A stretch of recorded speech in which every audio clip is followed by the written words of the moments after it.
As fall and winter quickly approach, it's important that you keep a couple of things in mind if you have respiratory problems.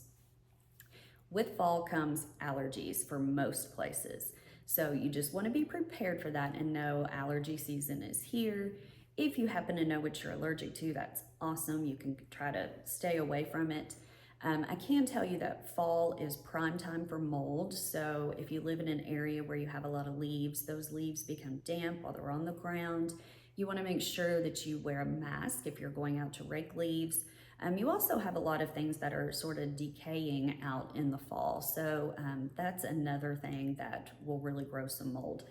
Um, and as far as inside goes, a lot of times when you turn on the heat in your house, it kind of blows dust mites out into the air that have just kind of been sitting there over the summer. So that's a big thing. Just make sure that you're using good air filters in your home. You want to make sure that you dust really well. And now, if you are someone who suffers from outdoor allergies, you also want to make sure that your windows are closed. I know a lot of people, myself included, love the fall wind, air, but if you keep your windows open, you are exposing yourself to those allergens, and it might be something that affects your lungs. So you want to kind of be leery of that. Now, also air quality. You need to keep an eye on the air quality because outdoor air pollution tends to increase in the fall. A lot of this is due to wildfires. That's because they pop up, and even though you don't have to be anywhere near a wildfire for it to get into the air that you're breathing. So the pollution, air quality does go up in the fall. There are apps that you can use to actually keep track of the air quality in your area, and I highly recommend you do that. Now, also a big one is that it's the beginning of flu season. So you really want to be careful when you're out in public, want to make sure that you're washing your hands.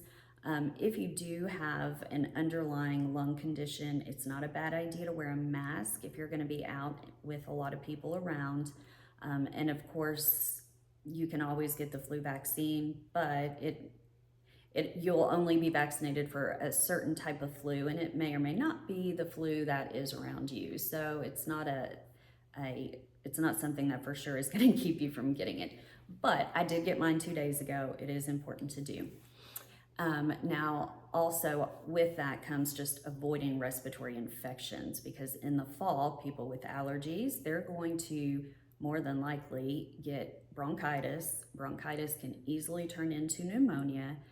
So the biggest thing is just to try to stay away from the allergens. If you know that you're susceptible to certain things, you want to make sure that you're eating a good diet, staying healthy so that your immune system works and it keeps all of the respiratory illnesses away. Now, also in your home, one thing that you can do is you can use a humidifier to try to maintain humidity levels of 30 to 50%. This is really going to help you so you don't have to deal with the dry air, because that will dry you out. It can also make your mucus thicker, so you want to stay hydrated. You want to make sure that the humidity level in your home is good. And if you keep all of this in mind, then you'll be well on your way to a healthy holiday season.